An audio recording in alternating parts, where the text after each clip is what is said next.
Hello दोस्तों, नमस्कार, प्रणाम। मैं वनीला सिंह और आप देख रहे हैं GS academy Bihar. GS academy Bihar में आप सबका बहुत बहुत स्वागत है।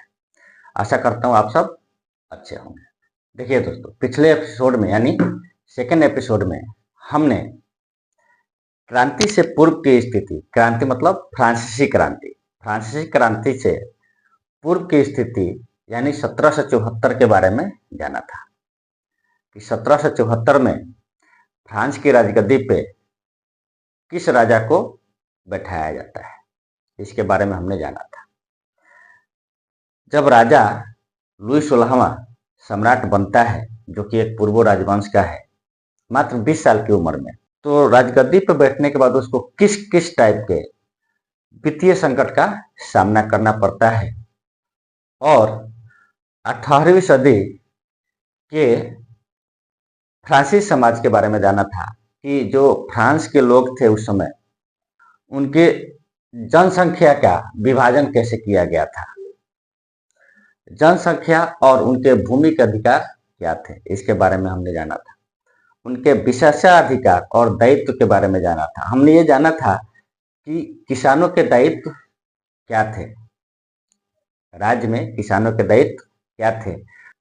18वीं सदी के उत्तरार्ध में यानी 1774 की बात कर रहे हैं आप, उस समय कर की क्या व्यवस्था थी, किस किस टाइप के कर लगते थे, इसके बारे में हमने जाना। ठीक है, आज हम थर्ड एपिसोड में बहुत सारी चीज़ें जानने वाले हैं।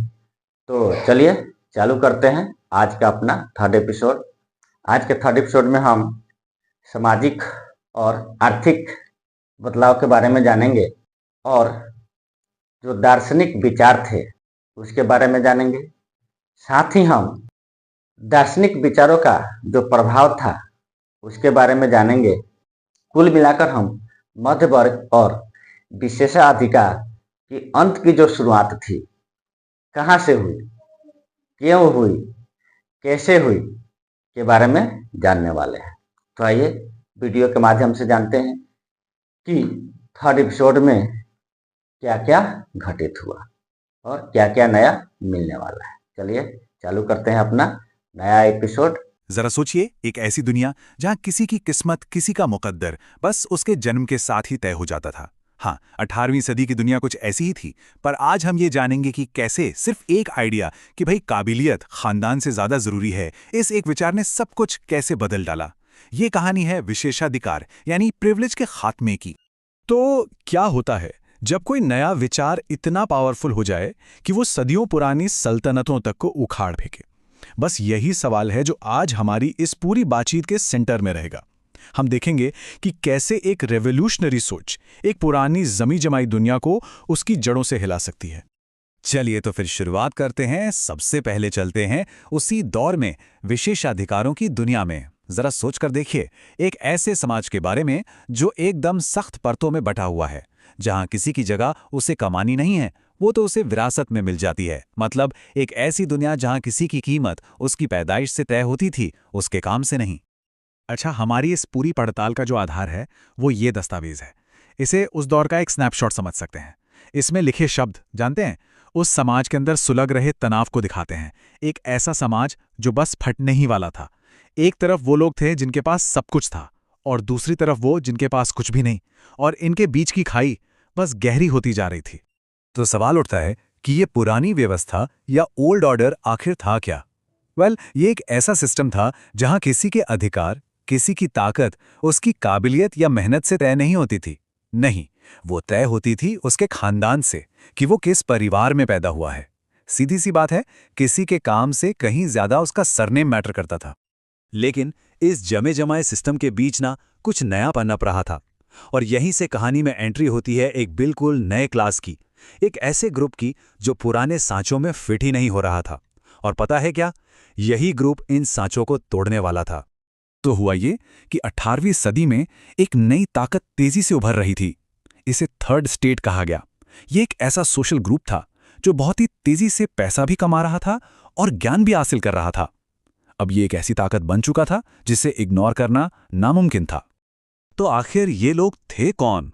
अरे, ये तो समाज के इंजन थे, सौदागर, मैन्युफैक्चरर्स, वकील, सरकारी अधिकारी, सब पढ़े लिखे एम्बिशियस लोग थे जो अपनी मेहनत के दम पर आगे बढ़ रहे थे। एक तरह से देखें तो ये इकोनॉमी की रीढ़ की हड्डी थे। लेकिन ऊंचे तबके के लिए ये लोग जैसे थे ही नहीं, एकदम अदृश्य। और यहीं पे आती है कहानी की सबसे बड़ी विडंबना। सोचिए, इस नए, अमीर और पढ़े लिखे क्लास को जन्म से कितने विशेषाधिकार मिले होंगे? 0, एक भी नहीं।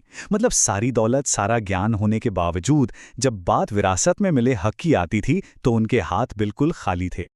और समाज का यही गहरा अन्याय एक इंटेलेक्चुअल क्रांति की वजह बना। और बस यहीं से हम पहुंचते हैं अपने अगले हिस्से पर, विचारों की एक नई लहर। देखिए, सिस्टम से निराश होकर इस नए क्लास ने उन क्रांतिकारी आइडियाज को अपनाना शुरू कर दिया जो हर पुरानी चीज पर सवाल उठा रहे थे। और उस दौर की जो वैचारिक लड़ाई थी ना, उसका असली सेंटर पॉइंट यही था। एक तरफ थी पुरानी सोच कि प्रिविलेज जन्म से मिलता है, और दूसरी तरफ था ये क्रांतिकारी आइडिया कि भाई हैसियत कमाई जाती है, विरासत में नहीं मिलती। ये अतीत और भविष्य के बीच की एक सीधी टक्कर थी, आमने सामने की। अच्छा, इस नई सोच को हवा देने का काम किया कुछ बहुत ही साहसी फिलोसोफर्स ने, जैसे जॉन लॉक। उन्होंने तो इस आइडिया को ही सिरे से खारिज कर दिया कि राजा भगवान की मर्जी से राज करता है। फिर आए रूसो। उन्होंने कहा कि सरकार जनता और उसके नुमाइंदों के बीच एक सोशल कॉन्ट्रैक्ट पर चलनी चाहिए। और फिर थे मॉन्टेस्क्यू, जिन्होंने कहा कि तानाशाही को रोकने के लिए पावर को बांटना जरूरी है। इनमें मॉन्टेस्क्यू का मॉडल तो खास तौर पर बहुत पावरफुल साबित हुआ। उनका यह आइडिया कि सरकार की ताकत को 3 हिस्सों में बांट दो, लेजिस्लेटिव, एग्जीक्यूटिव और जुडिशरी, यानी विधायिका, कार्यपालिका और न्यायपालिका। ये राजा महाराजाओं की अनलिमिटेड पावर पर एक सीधा हमला था। ये एक बैलेंस्ड सरकार का ब्लूप्रिंट था। और पता है, ये आइडियाज सिर्फ किताबों तक ही सीमित नहीं रहे। नहीं, ये तो जंगल की आग की तरह फैल गए और इन्होंने पूरी दुनिया में क्रांति की चिंगारियां भड़का दी। और यहीं से हमारी कहानी अपने अगले पड़ाव पर पहुंचती है, क्रांति की गूंज। इन आइडियाज का जो पहला बड़ा एक्सपेरिमेंट हुआ ना, वो हुआ अमेरिका की 13 कॉलोनियों में। देखिए, अमेरिकी क्रांति सिर्फ आज़ादी की लड़ाई नहीं थी। ये पहली बार था जब किसी देश को आज़ादी और हर इंसान के अधिकारों के सिद्धांतों पर बनाया जा रहा था। इसने पूरी दुनिया के सामने एक बिल्कुल नया मॉडल पेश कर दिया। लेकिन इन बदलावों की असली शिद्दत, उसका एहसास हुआ फ्रेंच रेवोल्यूशन में। फ्रांसीसी क्रांति के एक बड़े नेता थे जॉर्जेस दांते। उनका ये बयान सुनिए, इससे पता चलता है कि सत्ता के शिखर पर पहुंचने की क्या कीमत चुकानी पड़ती है। वो कहते हैं, मैं एक मामूली वकील था, आज फ्रांस मेरे कदमों में है, लेकिन मैं एक गरीब मछुआरा होना ज्यादा पसंद करता। लेकिन हर क्रांति का एक स्याह पहलू भी होता है। 1793 का एक गुमनाम खत है जो एक बहुत ही भयानक बात सामने लाता है। उसमें लिखा है, हमें खुश रहने के लिए मजबूर किया जा रहा है। आज़ादी और तानाशाही एक हो गए हैं और हमने जो भी कुर्बानियां दी उन सब पर अफसोस होता है। ये एक कड़वी सच्चाई है कि क्रांतियां अक्सर अपने ही लोगों को निगल जाती हैं।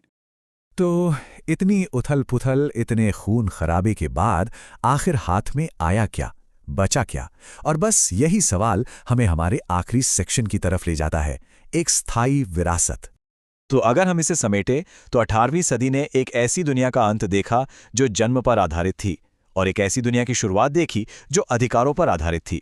ये एक युग का अंत था और एक नए सफर की शुरुआत, विशेषाधिकार से निकलकर बराबरी के वादे की तरफ एक लंबा सफर। और ये सब कुछ हमें आज एक बड़े सवाल के साथ छोड़ जाता है। 18वीं सदी के इंसाफ और काबिलियत के ये आइडियाज आज हमारी दुनिया को कैसे शेप देते हैं? क्या हम वाकई एक ऐसे समाज में जी रहे हैं जहां काबिलियत को प्रिविलेज से ऊपर रखा जाता है? ये एक सोचने वाली बात है ना?